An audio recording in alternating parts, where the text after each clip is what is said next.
It's no surprise if you've been watching my videos now for a while that I am not a very big fan of the military.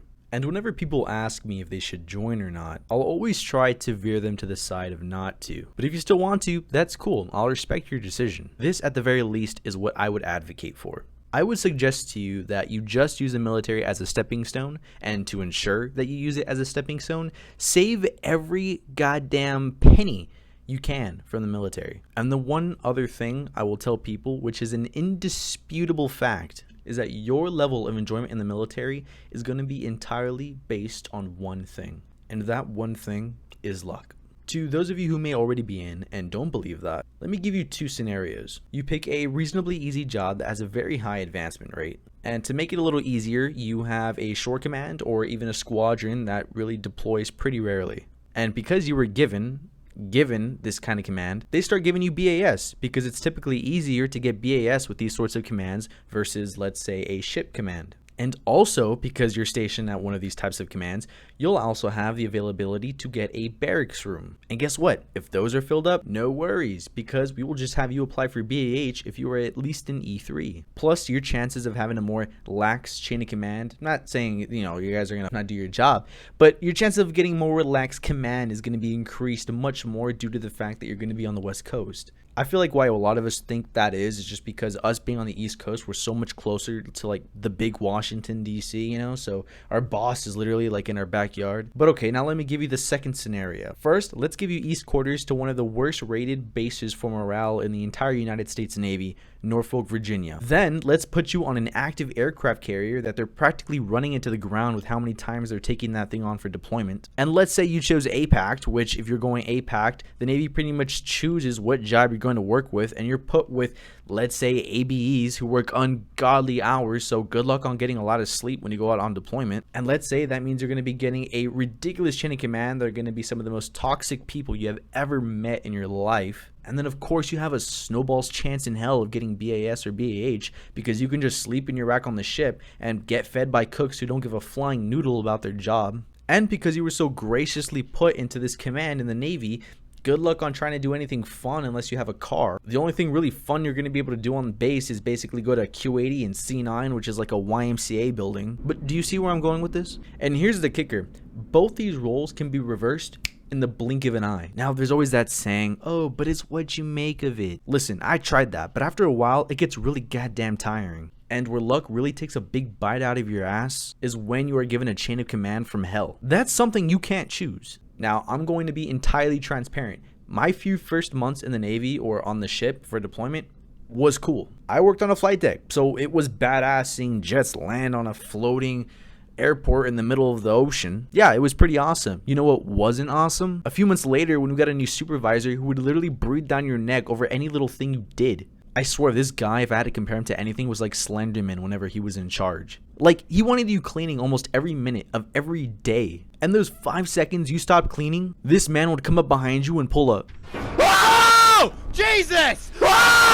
But like, it was complete crap because apparently somebody had brought this up to the upper chain of command, like upper chain of command. Well, he came down to the work center and he pretty much scolded everybody and then said, has he ever put you in danger? Are you guys still getting the job done? Which of course they were because they were being insured by Fidel Castro over there. But pretty much everyone hated the way he went about it. Even during our breaks, he would make us clean and he would even close down the lounge. So when we did have our break times, we couldn't really enjoy our break times. He would also want us cleaning while we were up on our working stations. Now, I get it, okay? You're on a ship, you're working, you're in the military, you gotta do what's gotta be done.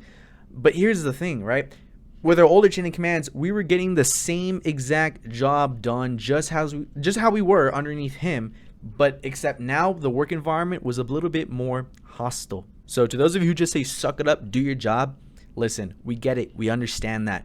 It just would be nice if you can have a little bit more morale, because here's the thing, morale plays a big part in how you work and the kind of work that you produce. And because that work environment was so hostile, yes, morale was very, very low. Enough about chain of commands though, alright? Where you're stationed also plays a very big role. You're given this sheet in boot camp called a dream sheet, which has about the same value as an Elmo's birthday party napkin. And here you get to choose your top 3 places or platforms you want to be stationed on or with. And I still remember what I chose very vividly. I wanted Washington, Japan, and then San Diego for my number one base where I wanted to be stationed. As for the platforms, I wanted to be on a small boy, a shore command, and then a squadron as my number one pick. Yeah, I bet the detailer took one look at that and then wiped his ass with it and then gave me two things I specifically didn't ask for. Listen, once you're in the club, you practically have no say in where you want to go. And it's ultimately up to the detailer if he's nice enough to let you pick. Oh god, I remember one time I even tried to get switched over to the West Coast. My 2-year tenure was coming up, and once I chose a rate because I was APAC'd,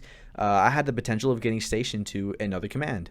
I remember being so excited because I thought from working hard the past 2 years that I had been in and getting both my warfare pins as an airman and getting all these qualifications were going to help my chances get transferred to another command that much more. So I hit up my detailer and I explained the situation of how badly I wanted to get stationed over to the West Coast. Didn't care if I was even on another carrier, I just wanted to be closer to home. Well, he told me he would see what he can do, and honestly, I was excited just to hear that answer as long as it wasn't a no. Well, a few months later, I got confirmation that I actually was getting picked up for my rate that I chose, which was AM, and that I was going to be stationed at another command. I had never been happier in the past 2.5 years than I was at that moment. And then I found out I was getting stationed right back where I started. Turns out I had gotten orders to a jet squadron that was attached to the carrier I was already on. And the base I was going to be working on was only like 30 minutes away from the base I was originally working at. Those next few weeks were pretty rough for me from what I remember. And for those of you who do want a ship that goes on deployment like a lot, just like how I was, on that carrier, listen, there's no guarantee there either. For port calls, I don't know what it's like on a small boy because I've never been stationed on one. But for carriers, you get a grand total of 5 days in port. The first day, you typically don't get on shore until the late afternoon because pretty much the whole morning and like mid-afternoon is dedicated just to setting up the ship and getting everything ready so maybe the Liberty boats can come around and pick you up, or you gotta tie to the docks or whatever. Then after that, you get your 3 full days, which you typically have to get back on the boat by like 9 p.m. if you're like an E5 or below. Then the last day, same thing. Typically, no one gets off the boat, and almost pretty much the whole day or half the day is reserved just for wrapping everything up and getting the ship ready to go underway again. If for whatever reason, people on your ship can't get off due to the weather being bad or the waves being really choppy so the Liberty boats can come get you, that's going to eat into your 5 days. So you can end up like me, where the first 3 days nobody got off the damn boat, so you only had like really a day and a half for Liberty. Now I know what this video is like, but I'm not trying to be like, oh, boo-hoo, look at me and what the Navy's done to me. I just want you to know what you're getting into and be completely transparent about some of the ugly truths that